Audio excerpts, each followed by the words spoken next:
Dear students, last video we have seen the structure of an ovule, isn't it? So ovule enna structures in the integument, the outermost covering layer, nucellus is the nutritive tissue, embryo sac, in that embryo sac 8 nucleate and 7 cells will be there, then hilum, funicle, salazale and everything we have seen. Okay, so in this next types of ovule அப்படின்றது என்னன்னா எதை base பண்ணி types of ஓவியூலை classification பண்ணியிருக்காங்க அப்படின்னா orientation form and position of the micropyle with respect to funicle and salazar.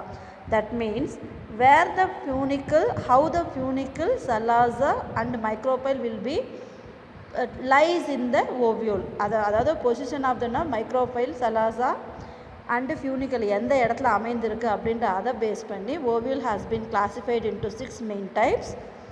Then அதில் most important ovule types வந்து orthotrophous, most probably all the angiosperms has an anatrophous ovule.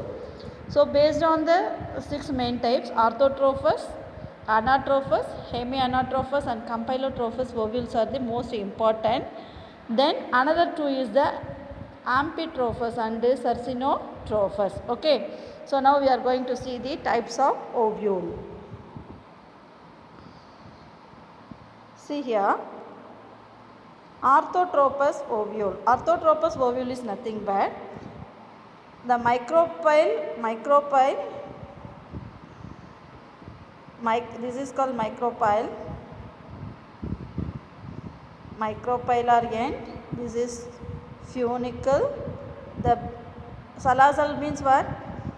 The adjoined place of micropyle and funicle, this is called salazar end, isn't it? Salazar. So in the orthotrophous ovule, in this type of ovule, the micropyle is at the distal end and the micropyle, the funicle and the salazar lie in one straight vertical line. அதாவது மைக்ரோபைலும் சலாசல் funicle எல்லாமே ஒரே straight லைனாக இருந்தது அப்படின்னா such a type of ovule is called orthotrophous ovule.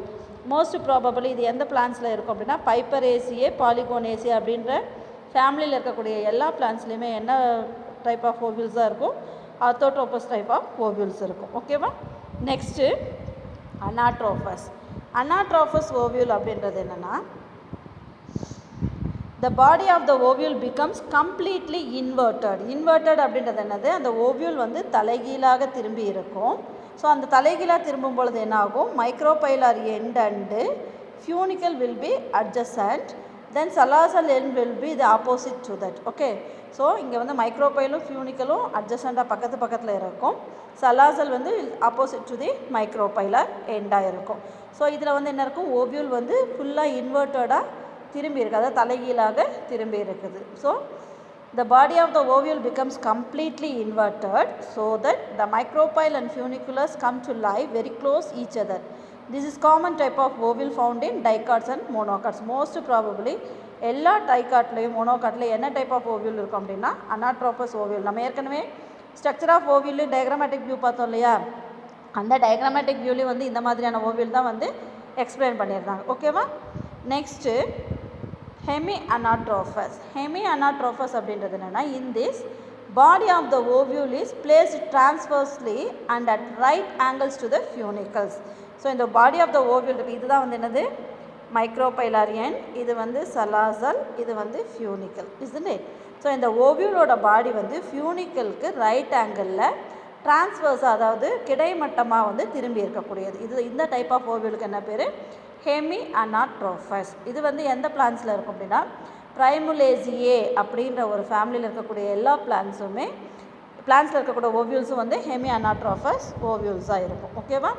Next வந்து கம்பைலோட்ரோஃபஸ் ovule.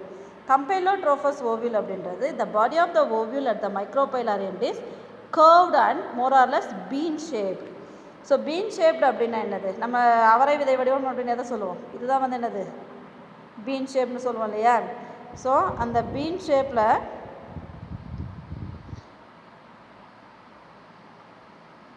இந்த ovule பார்த்தீங்க அப்படின்னா ஃபுல்லாக மைக்ரோபைலார் எண்டும் ஃபியூனிக்கல், இது வந்து சலாசர். ஓகேவா? ஸோ இந்த மைக்ரோபைலார் எண்டு வந்து கொஞ்சம் கர்வ்டாக இருக்கும். அந்த கர்வ்டாக மைக்ரோபைலார் எண்டு இருக்கிறனால இந்த ovule looks like A been shaped. The ovule look like a bean shaped. Then the embryo sac is slightly curved.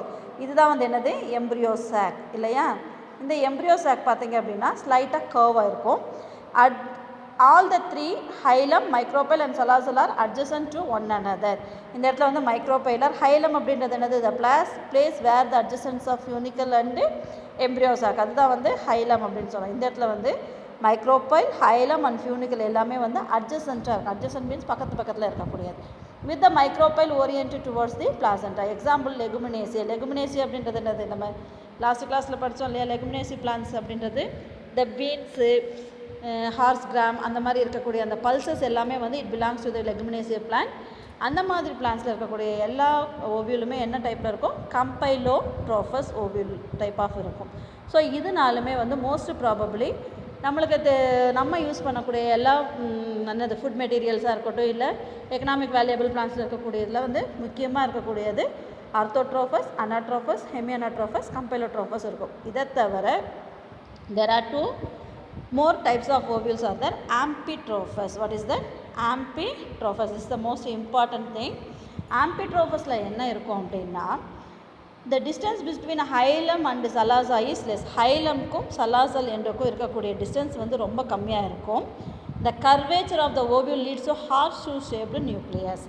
அதாவது இந்த ஓவியூல் இருக்குல்லையா இதுதான் வந்து என்னது ஓவியூல் அப்படின்னு சொல்கிறோம் இல்லையா. இந்த ஓவியூல் வந்து எப்படி இருக்குன்னா ஹார்ஷூ அப்படின்றது எதை சொல்லுவோம், இதுதான் வந்து ஹார்ஷூவாக இருக்கும். அந்த curvature of the ovule will be horseshoe shaped nucellus இருக்கும். அந்த நியூசெல்லஸ் வந்து ஹார்ஷூ ஷேப்பில் இருக்கும். இது எந்த மாதிரியான பிளான்ஸில் இருக்கும் அப்படின்னா அலிஸ்மேட்டேசி அப்படின்ற குடும்பத்தில் இருக்கக்கூடிய எல்லா தாவரங்கள்லையும் இந்த ஆம்பிட்ரோஃபஸ் ஓவியூல்ஸ் இருக்கும். நெக்ஸ்ட்டு வந்து சர்சினோட்ரோஃபஸ். சர்சினோட்ரோஃபஸ் அப்படின்றது என்னென்னா அதாவது இந்த ஓவியூல் வந்து ஃபுல்லாக ஒரு 180 டிகிரியில் வந்து ஃபுல்லாக ஒரு ரவுண்டாகவே இருக்கும், சரவுண்ட்ஸாக இருக்கும். அதாவது ஃபியூனிகுலஸ் இஸ் வெரி லாங். ஃபியூனிக்கிள்ஸ் அப்படின்றது என்னது, இதுதான் வந்து என்னது ஃபியூனிகுலஸ். இந்த ஃபியூனிகுலஸ் வெரி லாங்காக இருக்கும். அதே மாதிரி சரவுண்ட்ஸ் த ஓவியூல். இது வந்து என்னது ஒரு ஃபுல்லாக வந்து சரவுண்ட் ஆகிருக்கு. நார்மல் ஓவியூல் அப்படின்றது ஃபியூனிகுலஸ் இப்படி இருக்கும், இங்கே இருக்கும் ஓவியூல், அங்கே எம்ப்ரியோ சாக்கெல்லாம் இருக்கும். இது வந்து என்ன இருக்கும் அப்படின்னா இங்கே இருக்கிற ஃபியூனிக்கிள்ஸ் வந்து எம்ப்ரியோவை வந்து ஃபுல்லாக ஓவியூலை ஃபுல்லாக ஒரு சரவுண்ட் பண்ணி இருக்கக்கூடியது தான் வந்து என்னது சர்சினோட்ரோஃபஸ் ஓவியூல். இது எந்த பிளான்ட்டில் இருக்கும் அப்படின்னா கேக்டேசியா அப்படின்ற ஃபேமிலியில் இருக்கக்கூடிய எல்லா பிளான்ஸுமே வந்து சர்சினோட்ரோஃபஸ் ஓவியூல்ஸில் இருக்கும். ஓகேவா? How you understood types of ovule? What are the 6 types? Orthotropous, orthotropous, anatropous, hemi anatropous, campylotropous, amphitropous and circinotropous. இது வந்து டைப்ஸ் ஆஃப் ஓவியூல் ஒரு ரிப்பீட்டட் பப்ளிக் 5 மார்க் கொஸ்டின். ஓகேவா? வெறும் டயக்ராம் மட்டும் கொடுத்து ஐடென்டிஃபை பண்ண சொல்லி பார்ட்ஸ் மார்க் பண்ண சொல்லுவாங்க 2 மார்க் கொஸ்டினில். இல்லைனா ஏதாவது ஒரே ஒரு ஓவியூல் டைப் மட்டும் கொடுத்து 2 மார்க் கொஸ்டின்ஸில் கேட்பாங்க. இல்லை 2 ஓவியூலுக்கும் இருக்கக்கூடிய இப்போ ஹெமி அனாட்ரோஃபஸ்க்கும் சர்சினோட்ரோஃபஸ்க்கும் difference between hemi anatropous and circinotropous ovule அப்படின்னாவும் கேட்பாங்க. அந்த மாதிரி கொஸ்டின்ஸ் கேட்பாங்க. Okay, it is a very very important one. Next we are going to see megasporogenesis. Megasporogenesis அப்படின்னா என்ன? மெகாஸ்போரோஜெனிசிஸ்னா என்ன? மைக்ரோஸ்போரோஜெனிசிஸ்னா என்ன? Formation of microspore from the microspore mother cell is called microsporogenesis. அப்போ மெகாஸ்போர் அப்படின்றது என்னது? It is a female reproductive part இல்லையா? ஸோ அப்போ மெகாஸ்போரோஜெனிசிஸ் அப்படின்றது process of development of megaspore from a megaspore mother cell is called megasporogenesis. okay, so megaspore mother cell இருந்து megaspore உருவாகக்கூடிய அந்த ப்ராசஸ்க்கு தான் என்ன பேர்? மெகாஸ்போரோஜெனிசிஸ். உங்களுக்கு வந்து development of ovules and embryo sac அப்படின்னு கொடுத்துருக்காங்க இல்லையா? ஸோ ஓவியூல் தான் வந்து என்னது மெகாஸ்போர். ஸோ இது வந்து பாருங்க, இதில் வந்து ஃபஸ்ட்டு டயக்ராம் வந்து இருக்குதா? So, as the ovule develops, a single hypodermal cell in the nucellus becomes enlarged and functions as archisporium. nucellus அப்படின்றது என்ன சொல்லியிருக்கிறோம்? நடுவில் இருக்கக்கூடிய நியூட்ரிட்டிவ் டிஷ்யூஸ். அந்த நியூட்ரிட்டிவ் டிஷ்யூஸில் இருக்கக்கூடிய single cell will B act as a archisporial cell. இந்த archisporial cell வந்து some plants it may be function as a megaspore mother cell. சில சமயத்தில் வந்து இந்த archisporial cell வந்து megaspore mother cell ஆகும், என்னது ஆக்ட் பண்ணும், ஒர்க் பண்ணும். அந்த மெகாஸ்போர் மதர் செல்லுலேருந்து என்ன ஆகும், இது மைட்டாட்டிக் செல் டிவிஷன் மியாட்டிக் செல் டிவிஷன்ஸ் நடந்து மெகாஸ்போர்ஸை உருவாக்கக்கூடியதாக இருக்கக்கூடியது. ஓகேவா? So in others it may undergo transfer divisions. ஒரு சிலதில் வந்து ட்ரான்ஸ்ஃபர் டிவிஷன் ஆகி மேலே வந்து என்ன இருக்கும், ப்ரைமரி ஸ்போரோஜினஸ் டிஷ்யூவையும் கீழே வந்து மேலே வந்து ப்ரைமரி பெரைட்டல் டிஷ்யூவையும் கீழே ப்ரைமரி ஸ்போரோஜினஸ் டிஷ்யூ. நம்ம இதில் பார்த்தோம் இல்லையா, மைக்ரோஸ்போர் டெவலப்மெண்ட்டில் பார்த்தோம் இல்லையா, அதே மாதிரி ஆர்கிஸ்போரியல் செல் வந்து ஃபஸ்ட்டு மைட்டாட்டிக் செல் டிவிஷன் நடக்கும். பெரிக்ளைனல் டிவிஷன் நடந்ததுன்னா வெளிப்புறத்தில் வந்து என்ன இருக்கும், ப்ரைமரி பெரைட்டல் செல் உருவாகும், உள்ளே வந்து இன்னர் ப்ரைமரி ஸ்போரோஜினஸ் செல் உருவாகும். அந்த இன்னர் ஸ்போரோஜினஸ் செல்ஸ் வந்து ஃபர்தராக வந்து என்னவாகும் அப்படின்னா டிவைட் ஆகும். ஓகேவா? ஸோ இங்கே வந்து உங்களுக்கு கொடுத்துருக்க டயக்ராமில் the parietal cell may remain undivided or divide by few parietal and anticlinal division to embed the primary sporogenous cell deep into the nucellus. இங்கே ப்ரைமரி பெரைட்டல் செல்லில் இருந்து என்ன ஆகும், ஆன்டிக்ளைனல் அண்ட் பெரிக்ளைனல் டிவிஷன் ஆகும். ஆன்டிக்ளைனல் அண்ட் பெரிக்ளைனல் டிவிஷன் அப்படின்னா என்ன, transverse and vertical division, அதாவது horizontal and transfer division நடக்கும் பொழுது mass of cells will be form. அது வந்து என்ன ஆகும், நியூசெல்லஸில் புதஞ்சு போயிடும். ஓகேவா? அப்போ மெகாஸ்போர் மதர் செல் மட்டும் என்னாகும், மெகாஸ்போர் மதர் செல் அப்படின்றது என்னது, ப்ரைமரி ஸ்போரோஜினஸ் செல். அந்த ப்ரைமரி ஸ்போரோஜினஸ் செல் வந்து என்ன ஆகும் அப்படின்னா undergoes meiotic divisions. So mother செல்லிலேருந்து ஸ்போர்ஸ் உருவாகணும் அப்படின்னாவே அங்கே என்ன நடக்கணும், மியாட்டிக் செல் டிவிஷன் நடக்கும். மியாசிஸோட என் ப்ராடக்ட் என்னவாக இருக்கும், 4 நியூக்ளியஸ் உருவாகும் இல்லையா. இங்கே megaspore mother cell undergoes the functional அதாவது மியாட்டிக் டிவிஷன் நடக்குது. மியாட்டிக் டிவிஷன் நடக்கிறனால என்ன உருவாகுது, 4 செல்கள், 4 டாட்டர் செல்ஸ் உருவாகும். 4 haploid megaspores will be formed. இங்கே megaspore mother cell will be diploid in nature to reduce the chromosome number, to reduce the nucleoid number. It occurs the meiosis cell divisions. Okay, meiosis cell division அப்படின்னாவே என்னது, reduction division அர்த்தம். ஓகேவா? So diploid megaspore mother செல் வந்து அதில் இருக்கக்கூடிய chromosome எண்ணிக்கையை பாதியாக குறைக்கிறதுக்காக என்னது மியாட்டிக் செல் டிவிஷன் நடக்கும் பொழுது 4 haploid megaspores will be formed. Okay, இது வரைக்கும் புரியுதா? So based on the number of megaspore that develops into the embryo sac. இப்போ இந்த மெகாஸ்போரில் இருந்து எம்ப்ரியோ சாக் வந்து டெவலப் ஆகும். ஸோ அதை பேஸ் பண்ணி it may be divided into 3 basic types. என்ன அப்படின்னா மோனோஸ்போரிக், பைஸ்போரிக் அண்ட் டெட்ராஸ்போரிக். மோனோஸ்போரிக்னா என்ன, மோனோ அப்படின்னாவே என்னது சிங்கிள்னு அர்த்தம், பை அப்படின்னா 2, டெட்ரா அப்படின்னா 4. ஓகேவா? ஸோ இப்போ வந்து என்ன இருக்கும் அப்படின்னா இந்த மெகாஸ்போர் வந்து என்ன, இங்கே வந்து மெகாஸ்போர் என்ன மாதிரி அரேஞ்ச் ஆகிருக்குது, லீனியர் ஃபேஷன். லீனியர் அப்படின்னா என்ன, ஒரு நேர்கோட்டில் அரேஞ்ச் ஆகிருக்குது. லீனியர் டெட்ரடாக இருக்குது. டெட்ரட் அப்படின்னா என்ன, 4 மெகாஸ்போர்ஸ் இருக்குது. Of the 4 megaspore form usually the chalazal one is functional. அதாவது இந்த சலாசல் ரீஜனில் இருக்கக்கூடிய மெகாஸ்போர் வந்து என்ன ஆகும் அப்படின்னா ஃபங்க்ஷனலாக இருக்கும். அண்ட் அது வந்து என்னாகும், மீதியெல்லாம் வந்து 3 டீஜெனரேட் ஆகிடும். அதாவது 4ல் ஏதாவது அந்த சலாசல் பகுதியில் இருக்கக்கூடிய 1 வந்து மெகாஸ்போர் உருவாக்கத்தில் பங்கெடுத்துக்கிட்டு மீதி எல்லாமே டீஜெனரேட் ஆகணும். அந்த மாதிரி ஒன்று மட்டும் டெவலப் ஆச்சு, எம்ப்ரியோசாக்காக டெவலப் ஆச்சு அப்படின்னா அதுக்கு பேர் என்னது, மோனோஸ்போரிக். மோனோ அப்படின்னா சிங்கிள் இல்லையா.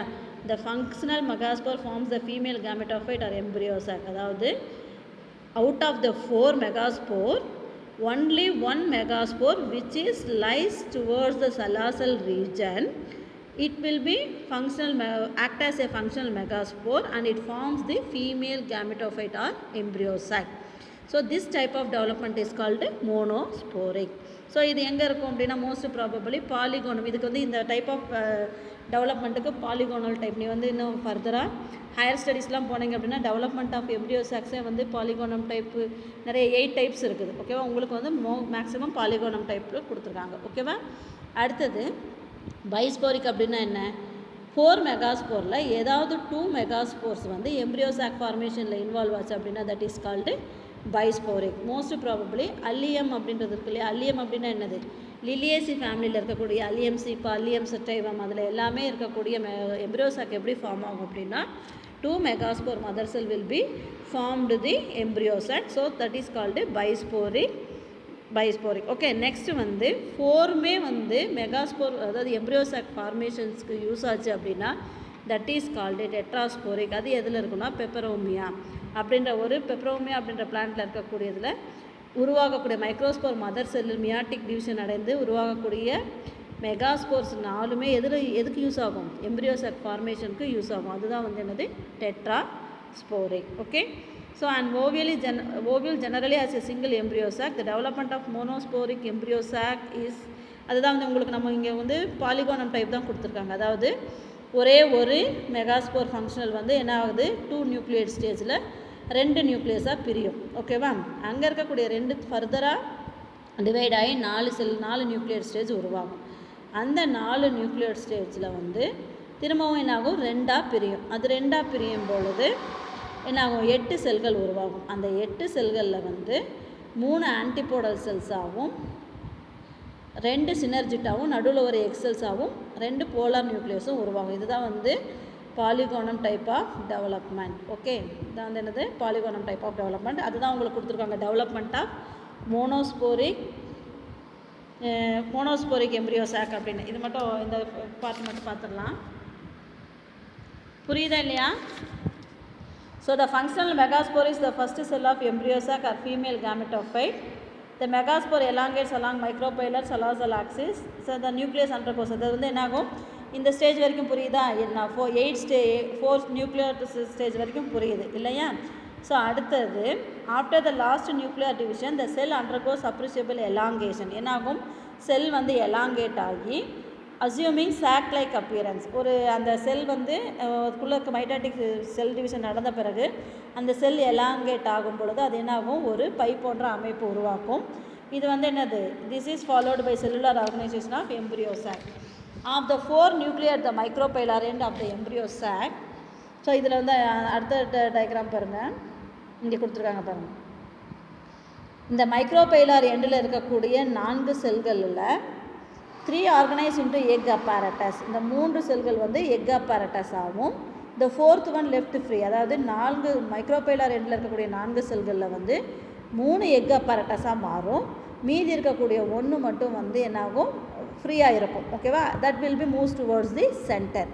அதே மாதிரி ஆன்டிபோடல் அந்த சலாசல் எண்டில் இருக்கக்கூடிய 4 செல்களில் வந்து 3 வந்து ஆன்டிபோடல் செல் ஆகி remaining 1 will be free, that will be moved as in the centre. அந்த மேலே மைக்ரோபைலார் எண்ட்லேருந்து ஒரு நியூக்ளியஸும் போலார் அதாவது சலாசல் ரீசனில் இருக்கக்கூடிய ஒரு நியூக்ளியஸும் இணைந்து 2 போலார் நியூக்ளியஸாக டெவலப் ஆகும். ஓகேவா, so 4th one is left free in the cytoplasm of the central cell as the upper polar nucleus.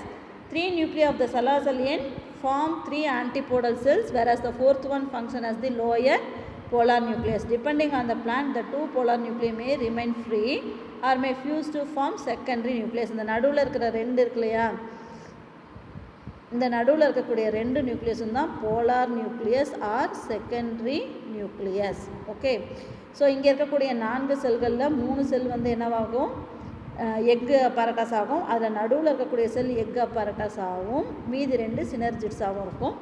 Opposite ரீசனில் இருக்கக்கூடிய 3மே வந்து ஆன்டிபோடல் செல்ஸாக மாறும். ஓகேவா, ஸோ இதுதான் வந்து என்னது, செகண்டரி நியூக்ளியஸாக மாறும். The egg apparatus made up of the special cellular thickening called filiform apparatus. இந்த filiform apparatus அப்படின்றது இருக்கு இல்லையா, இதுதான் வந்து என்னது, filiform apparatus. இங்கே filiform இது தனியாக 2 மார்க்கில் கேட்பாங்க. The special cellular thickening called filiform apparatus of synergies help in the absorption conduction of nutrients from the nucellus to the embryo sac. இதுக்கு மேலே தான் வந்து என்ன இருக்கும், நியூசெல்லஸ் இருக்கும். நியூசெல்லஸ்லேருந்து இந்த எம்ப்ரியோ சாக்குக்குள்ளே எம்ப்ரியோ சாக்குக்கு வந்து நியூசெல்லஸோட ஃபங்க்ஷன் என்னது, giving nutritions to the embryo chalk இல்லையா. அந்த நியூசெல்லஸில் இருந்து அந்த நியூட்ரிஷனை அப்சர்வ் பண்ணுறதுக்கு யூஸ் ஆகக்கூடியது தான் வந்து இந்த filiform apparatus. Okay, it also guides the pollen tube into the egg.